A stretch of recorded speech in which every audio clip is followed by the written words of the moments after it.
अस्सलाम वालेकुम नाजरीन, मैं आपकी होस्ट समरीन फैज़ान खबर शाया करते हैं लाहौर से।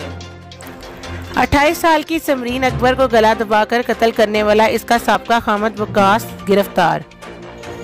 SP investigation Iqbal town Tahir Masood का कहना है कि मुलजिम वकास और मकतूला समरीन की आपस में तलाक हो चुकी थी। तलाक की वजह से दोनों में बच्चे की हवालगी का तनाज़ा चल रहा था।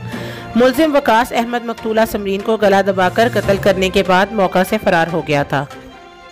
गिरफ्तार मुलजिम ने कत्ल की वारदात के बाद मोटरसाइकिल चोरी का मुकदमा दर्ज करा दिया था। मुलजिम ने संगीन वारदात के बाद अपने मोबाइल फोन्स नाले में फेंक दिए।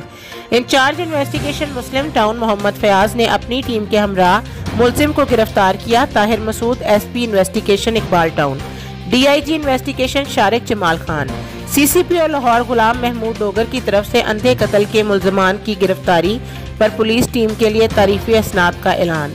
शुक्रिया। मज़ीद खबरें जानने के लिए देखते रहिएगा हमारा सूरज TV HD। हमारे चैनल को लाइक, शेयर और सब्सक्राइब कीजिए। शुक्रिया।